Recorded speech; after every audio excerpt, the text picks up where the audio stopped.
This is the Everyday AI Show, the everyday podcast where we simplify AI and bring its power to your fingertips.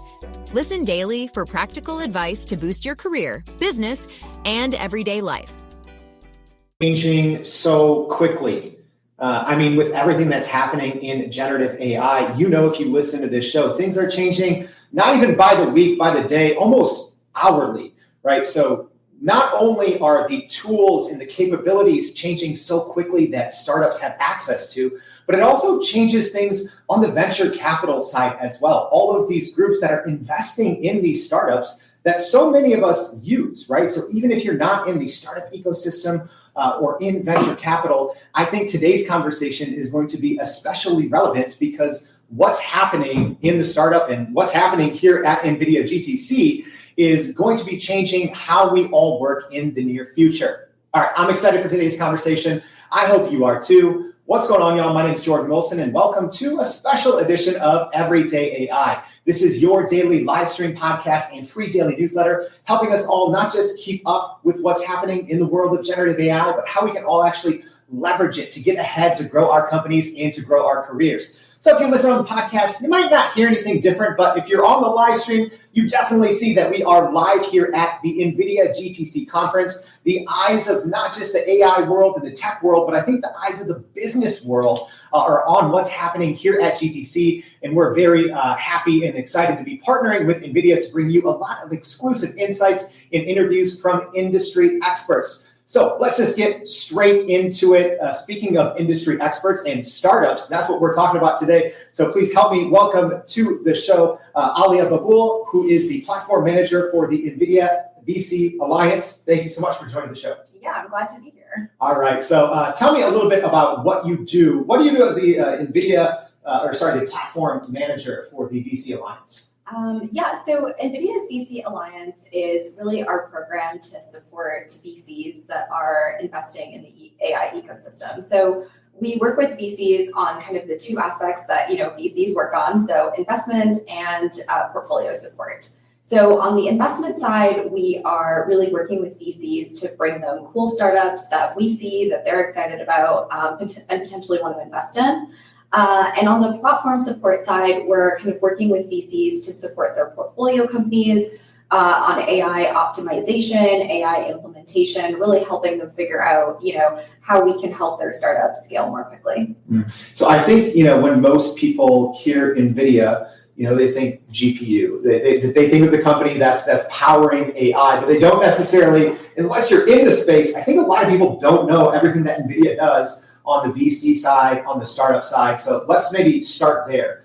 NVIDIA is supporting thousands of startups. How does this all work, right? Because people just think, GPU chips. NVIDIA is more than that. That is definitely true. And we do have GPUs. That is a main part of what we do. But other than that, we also have a lot of software that startups can use to, again, kind of work on their AI. We have access to a lot of models. We, provide access to a lot of open source models, which can be really useful for startups. So really, there's a lot on the software side that we're doing that, startups get discounts and, computing credits. So a lot of other things aside from GPUs that a startup needs to kind of run their AIs. Yeah, and if you've listened to the show before, we featured some of the startups in the Inception program at NVIDIA. So how does the VC Alliance and the Inception program, how do those two kind of entities work together? Yeah, so the VC Alliance kind of fits, I would say, sort of like inside the Inception program, in the sense that we specifically work with portfolio companies of VCs. So Inception, as you might know, is really a program for startups in general. They get a lot of access to support on kind of, software and hardware and things like that. But we are specifically working with the portfolio companies of VCs on, a similar type of thing. Again, support and figuring out how they can, better build their AIs. So it's kind of just like a subsect of Inception. And, where does that kind of handoff take place, right? Because, I know there's tens of thousands, right, of startups in the NVIDIA Inception program. how do the startups in there, right? Because I know we have a lot of, startup founders listening to the show. Where does it get to the point where they start working more on your side, right, versus just being in this big umbrella of support that is the NVIDIA Inception program? Yeah, so I would say for a lot of startups, what can happen is their VCs will actually recommend them to us. So through us, and we're able to kind of direct them to the support that they need. So I would say if you're a startup that wants a little bit more support from Inception, what I would recommend is if you have a VC backer to get them to, email us or kind of reach out to us on the VC Alliance team. And we can kind of work with that startup on a more personalized level. Okay, so it's almost like, like a bring your own VC, right? Like a startup, if they're in the Inception program, they can bring their funder, their VC under the VC Alliance. Is that exactly. Right? Yes, they can do that as well. Okay, cool. Yeah. So before we get into kind of how venture capital and startups are changing so much right now in this concept of domain expertise, right? Share a little bit about your background, because I think that's going to be especially helpful for our viewers and listeners to know, because you have a PhD in AI. So I started off doing my PhD. I actually did it in astrophysics and AI. So basically looking at, astrophysics has a lot of large data. How can we use AI to process that more quickly? So that was where I started. And then I left and I kind of joined the investment side. So I joined Morgan Stanley first, building AI models to predict the stock market. And then I left for the kind of private investment side and I joined the VC space. Okay. Now I'm here. Yeah, and this is such a great combination of your background and your current role. It's pretty cool. But let's maybe hit rewind first, because I think the startup ecosystem has changed so much, right? Especially over the last year or three, but even before that. Can you maybe bring us up to date? Because, as an example, 5-10 years ago, there were still startups working in AI. Artificial intelligence isn't new, but now it seems like, I don't know, maybe every startup is AI powered or AI infused, AI something. Where are we at just in terms of kind of the current landscape of the startup ecosystem when it comes to AI integration? Yeah, I think that's definitely true. I remember back when I was doing my PhD, you would see almost no startups kind of advertising that they were using AI. And I think that maybe partly was because less people had heard of AI, so it wasn't as exciting as it is today. Right. But now I think, AI is a lot more accessible. Even just if you look at models like LLMs, they're a lot easier to use. You can kind of plug in your own data and get a lot of outputs that are very customized. So definitely, I think a lot more accessible than they were maybe 5 years ago. I think you're seeing a lot more startups starting to use it, and a lot more startups that are starting to, I think, really use it in some really interesting ways. Can startups really thrive if they're not, if AI isn't an integral part of their operations? Are there still the equivalent of offline startups? I mean, I think there definitely are. Okay. And I think I sometimes see some of them, and we kind of have these conversations about where they can use AI to optimize what they're doing. So, for example, there was a company that I was talking to that was in the fashion space, and they were like, AI is not really applicable to us. And I was like, well, you can actually use AI to optimize on the back end of what you're doing to find customers or grow your presence, or, even just optimize your supply chain, for example. So I think there's a lot of things that, companies can do on the AI side that even if they're not necessarily in the AI space, they can leverage it to kind of scale a lot faster than they would have maybe 5 years ago. Yeah. So I want to get to kind of a little bit how I opened the show in talking about this idea of domain experts and how AI is really changing the startup landscape. What the heck is a domain expert, and what is their current and evolving role when it comes to working in startups? Yeah, so I like to think of a domain expert as someone who really understands a problem. I don't think there has to be, a specific type of expertise. They don't have to necessarily be a product manager or, an AI expert, but just someone who has really kind of worked in this space and tried to understand the problem that they're trying to solve. So, they could be someone who's worked in sales for, 10 or 15 years and has really seen kind of the space evolve, understands the problems, the pain points, all of those kinds of things. I would say, they're probably a domain expert. They understand, what's going on and kind of what needs to be done to make the space, sort of run more smoothly. Mm-hmm. Yeah, I think, I've always had this thought when you talk about startups, it's, some, fresh college grad, in a hoodie, just, coding in their coding in their dorm room, right? Going back to, kind of Facebook, right? Like, I think that's what a lot of people think of. Have you seen this in your role so far? Have you seen this change, right? This concept of, now domain experts are maybe more important than, the recent, Harvard CS, like how many, CS students from Harvard and Stanford do you have on your team? Yeah, I mean, I think you probably still need those, but I have seen from a lot of conversations with VCs more recently that like they are looking for people who really, truly, deeply understand the problems that they're trying to solve. And I think that is because, as I said, AI is becoming more accessible. And I think that's really great, but that means that in order to differentiate yourself, you need to be doing something. And that means that if you know a problem better than anyone else on the earth, you're probably going to be able to solve it maybe slightly better. So that's kind of what, I hear from a lot of VCs these days. Yeah. Are you seeing or hearing from conversations that you're having like a shift toward an emphasis on, having, maybe, kind of quote unquote mid-career professionals like, powering or being a big part of a startup team? Like, are you seeing this shift happen? Yeah, definitely. I think, even like a year ago or 8 months ago, everyone was just like, let's invest in AI. And then you were seeing a lot of those young grads kind of getting a lot of investment.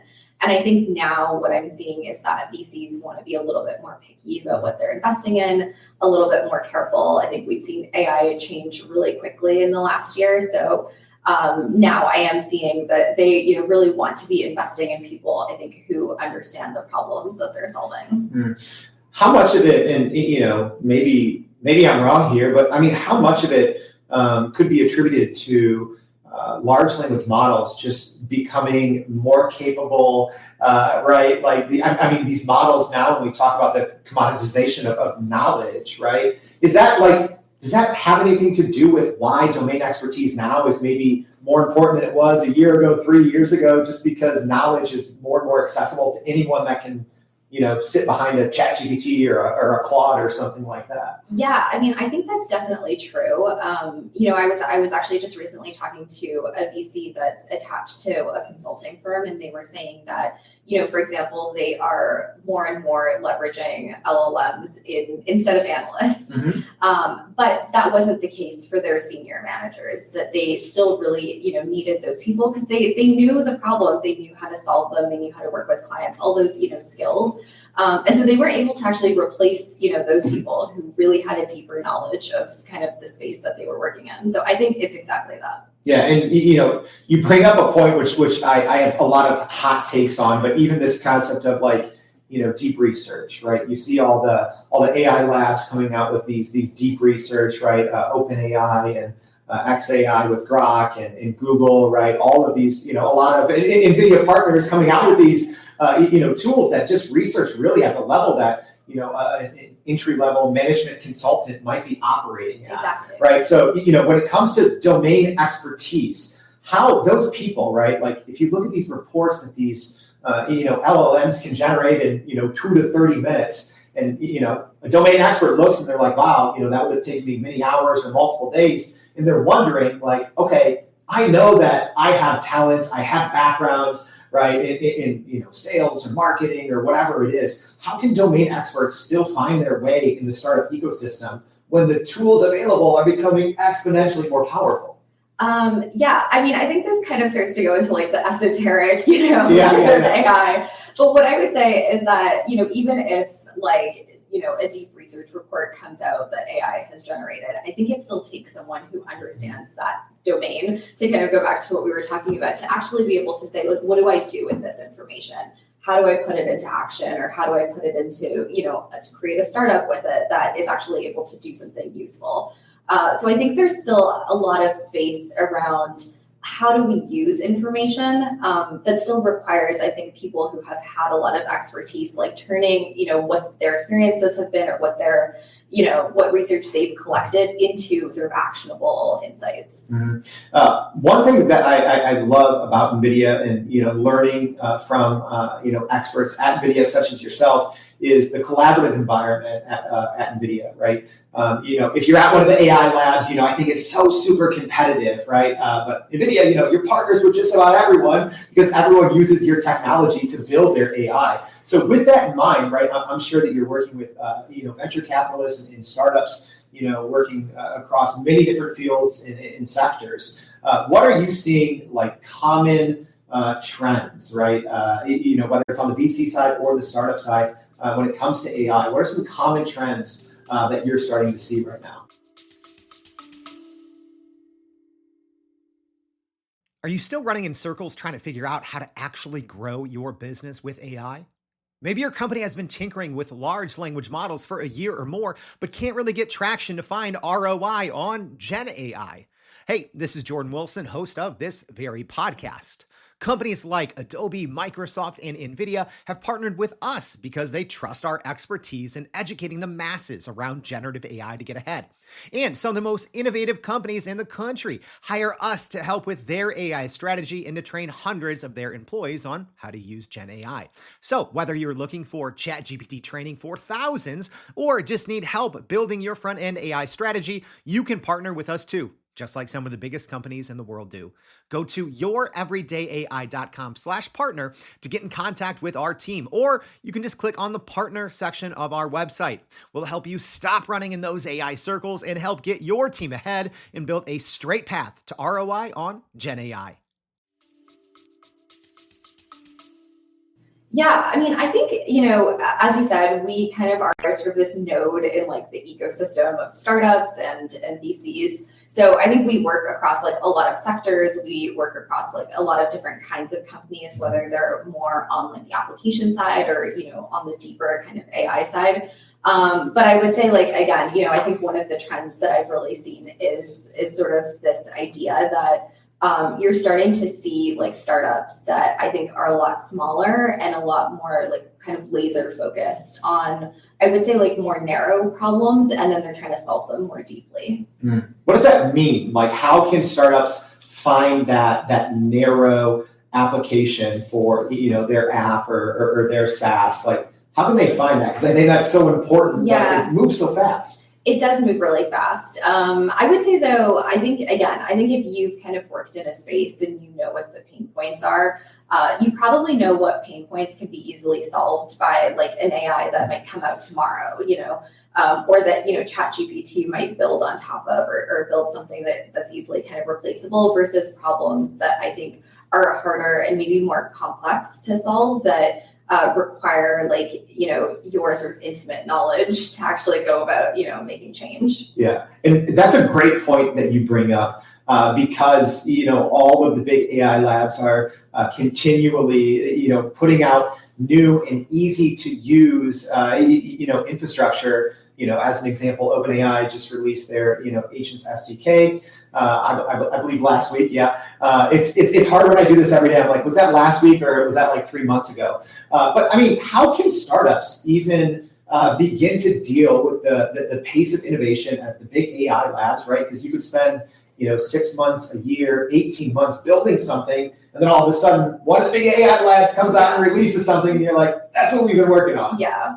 I mean, I think like competition is going to exist. I think it's part of the world that we live in now. So I would say probably for a startup, again, I think this is more on like my personal opinion. I think it's a matter of, getting customers and kind of, again, making sure that, you're really kind of solving the problems in a unique way, because I think that's really what's going to allow you to thrive in a world where everyone is trying to come up with the same ideas in some sense. Yeah. What advice, because I'm sure that you hear both from on the venture capital side and the startup side, is it getting increasing, I'm observing from the outside, do you think it's getting increasingly harder for these companies not just to find product market fit, but to actually get the users, get the paying users, get the traction because of everything that's happening right at the big AI labs and just the sheer breakneck pace of large language models?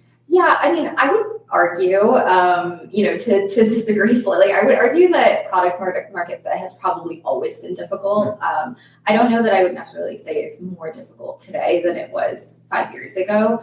And in fact, I might say that it might actually be slightly easier because I think, companies are more open to the idea of using like innovative startups or, technology to, do what they're doing faster and quicker and better and all those kinds of things. But I would say definitely on the investment side, I do think, it is becoming more difficult than it was 3 years ago when every VC wanted to invest in AI. And now, you're not seeing that as much. So I think, there's definitely maybe like a rebalancing of the ecosystem that's happening right now. Yeah. And walk me through on the VC side, because I can only imagine, maybe if you were, 2020, 2021, investing in some early AI startups, there's probably a decent level of confidence there, right? Is it harder to feel confidence in large investments, now in 2025 when the pace is so fast? And, maybe walk us through, what a lot of, these VC groups are maybe not struggling with, but what are the challenges of being able to keep up? Yeah, I mean, I think it's definitely hard now because we've seen, as you said, startups that they've invested in that were doing really well. And then, a big kind of AI company comes out and says, okay, we've actually, done exactly what you're doing. And people are going to more likely to use their products over a startup's product. So I think, definitely VCs, I think, are becoming a little bit more cautious from what I've seen, which is not to say that they're less enthusiastic about AI, because I think everyone knows that, there's a lot of really, really exciting applications in AI, but just more, cautious around which investments they make. And so I think, VCs from what I've heard are sort of, starting to think a little bit more about how do we think about how AI is changing business models? How do we think about, innovation in AI? How do we predict what the next, thing that a big AI company is going to come out with so that we can make sure that our startups are sort of like well positioned for, the next 5 years. Yeah. And I'm curious, what are you doing right now to, ensure that outcome as best as possible, right? I mean, there's no way to predict the future, but, what are you all doing to ensure that both the VCs and the startups, right, whether they're in the Inception program or ones that you're working more directly with, what are those common steps that you're taking to make sure that they're as set up for success as possible? Yeah. So, tomorrow we have the AI Day for VCs, which I think is, one of the ways that we are trying to equip VCs to sort of have an understanding of what is happening in the AI landscape and how does it affect their investment decision making. So I think that's one thing. VCs in the Alliance also get access to our industry insights, which again is meant to sort of be a more like year-round information on how should they be thinking about AI, what are kind of the trends, what are the challenges, what are the exciting areas that maybe are open spaces for investment. So that's kind of, I would say, on the VC side. And on the startup side, again, we work with a lot of startups. I would say, even startups that are not necessarily using AI right now, but maybe could be, and that could help them scale, that could help them, get customers, increase their customer reach. So I think those are some of the things that, we're doing to kind of equip startups to succeed. And of course, when those startups succeed and we're working with them, we also succeed. So we're very motivated to make sure that they do well. Yeah. Getting back to this, this concept of domain experts, right? And I always, have people that I picture in my mind who are, maybe in their 40s. And, I know now, unfortunately, there's also, huge layoffs going around in the tech industry. And one thing I always point out is like, what better time, right, for someone with 20 years of experience in sales or, 20 years of experience in telco, right, to be able to come in and, build something from scratch. It seems like there's no better time. What's your kind of advice to those domain experts who are maybe now looking at being an entrepreneur for the first time? I mean, I would say 100%, like if they have a really cool idea, I mean, is definitely a great time to be kind of acting on it. Again, as I said, I think a lot of VCs are really looking for that. So, it's almost better to be that domain expert building a company now, maybe than it was like 2 years ago, where VCs were definitely more excited about, I would say, like any of the novel AI applications, and now they're sort of shifting a little bit. So I think you maybe have even a better chance of kind of getting funded. Yeah. And speaking about what VCs are excited about, I feel, maybe 5 to 10 years ago, startups were very proud of their like headcount, right? They're like, oh, we've raised this much money, and we have 500 employees or 80 employees. Right. It doesn't, I don't know, from the outside, that doesn't seem super impressive to me anymore. Especially with, now you can go in and, in the weekend and vibe code, MVP, right, and get something up and running and working. What do you think, or maybe talk a little bit, have you seen a similar shift where people were maybe more concerned about the number of people, and now maybe what are they concerned or focused on more with all the recent advancements? Yeah, so I think I mentioned this. I think kind of the VC ecosystem is sort of going through this like rebalancing. And I think as a result of that, VCs are trying to be a little bit more cautious, a little bit more prudent. And so I think you're seeing VCs that, want to see that companies have customers or they have some, traction. It's becoming, I think, a lot more important than it was, again, a few years ago. You could definitely have a company that got funded that had no customers. Yeah. And I think you're seeing that a lot less often now. So I think it's important to kind of make sure that, you have a product that's working, that you have customers that are using it. Those kinds of things are becoming a lot more important as metrics, which, they were as well, 7-10 years ago. So I think we're kind of, seeing that sort of rebalance. Yeah. What's still, and I'm sure the rebalancing process is evergreen, right? It's continually like rebalancing, but what would you say right now in this kind of, venture capital startup ecosystem? What are the things that kind of need the most, right, rebalancing? Is it people that are still, working, as if it was 5 years ago and there's no AI? Is it people that aren't maybe talking to customers enough? What is the, in this day and age of AI everywhere, what's the biggest part of that relationship that needs rebalanced? I think it's probably kind of trying to fuse the two things, right? Like, how does AI sort of work with a model where we now want to have customers, we now want to see, more traction than, we did maybe like 3 years ago. So I think it's a question of like that balance between building a product, building something that's like unique and interesting, probably that uses AI in some way, but at the same time, still kind of taking that maybe, quote unquote, like old school approach and actually going out and finding customers. Yeah. I'm sure there's very few people, and few companies that can, sit in the position that you're in, right? Because you have relationships with all of these, the big companies, the small startups. But, if you were sitting across the table from someone who's launching an exciting startup today, what's the advice that you're giving them?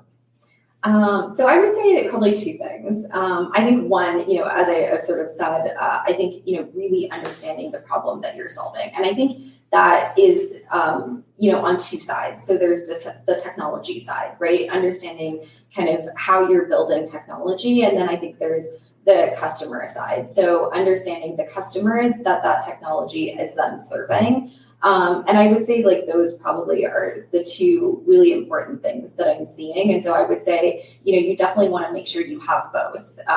No one wants to see as often kind of the, AI applications that are going to be sort of obsolete in 6 months. But at the same time, a really interesting AI company that doesn't know who its customer is also not interesting. So I think definitely having both of those is important. Yeah. Similarly, on the venture capital side, because I know we have a lot of people in the VC industry listening to the show, what would you tell them, right? Because, I can only imagine how much more difficult their jobs are getting, because it's like every day there's like 1,000 new startups that do, ABC, and, 5 years ago there were none. So what would you say to someone on the VC side? So I would actually say to leverage AI as much as possible to kind of try to do some of that deeper research so that you can really stay abreast of all of the kind of AI innovations and developments that are happening. And I know there's so much information out there, which is why I say, leverage AI to some extent. But I think it just kind of helps to kind of know sort of where AI is going and sort of what the challenges are and what the innovations are to be able to kind of figure out what the white space is and kind of where you want to be investing. So I'm sure there's going to be a lot of news coming out in the next couple of days. We probably can't talk about all of it yet at this moment. But for startups, VCs that are looking at what's happening here at GTC, because there's a lot. You mentioned the AI Day tomorrow, but what do you think they should be looking at that's happening here at GTC? I mean, I think, definitely AI Day for VCs is always, something that I think is going to be super useful for startups and for VCs. But I would say Jensen's keynote is probably, and I'm sure everyone says this, but I think, it's going to be sort of a good kind of overarching sort of like summary and highlight of, where AI is going and also what are some of the new things that are coming out. And I think everything in that speech will be useful for both, startups who are thinking about where they should be building and VCs who are thinking about where they should be investing. Yeah. It's always good, right? Like I always re-listen to his keynotes and I'm like, wait, this changes how I think about business, right? It changes how I think about work. So it should be exciting. But so we've covered a lot in today's conversation, right? Talking about things on the venture capital side, the startup side, the ever evolving role of domain experts. But maybe as we wrap up, let's just double down on that. What is your biggest takeaway for those domain experts, right? When it comes to, maybe companies that should be looking at them to hire them, whether it's looking at, domain experts that are trying to build something on their own. What's your biggest takeaway for domain experts today? Yeah, I mean, I think, in the age of AI, everyone is a little bit worried that, the information that they provide is not as good as what an AI would provide. So I would say, to those domain experts that I think they really have something that's kind of unique in the sense that, they have a lot more, I would say, practice almost processing the information from their specific domains and kind of knowing what to do with it. And I think that is a skill that is super useful, whether they're working at a company or building their own. And so I would definitely encourage them to leverage that. All right. Great advice all around. So, Aliana, thank you so much for joining the Everyday AI Show. We really appreciate it. Yeah, it was great to be here. Thank you for having me. All right. We're going to have a lot more for you this week and next week. Like I said, the entire business world, tech world, AI world is just looking at what's happening this week at the NVIDIA GTC conference. And we're going to be here bringing it to you live from great experts like we just heard today. So if this was helpful, I hope it was. Make sure you go to youreverydayai.com, sign up for that free daily newsletter. We're going to be recapping today's conversation as well as speaking of the keynote, right? As soon as that drops, we're going to have all of the information out there for you. So thank you for tuning in. We hope to see you back tomorrow and every day for more Everyday AI. Thanks, y'all. And that's a wrap for today's edition of Everyday AI. Thanks for joining us. If you enjoyed this episode, please subscribe and leave us a rating. It helps keep us going. For a little more AI magic, visit youreverydayai.com and sign up to our daily newsletter so you don't get left behind. Go break some barriers, and we'll see you next time.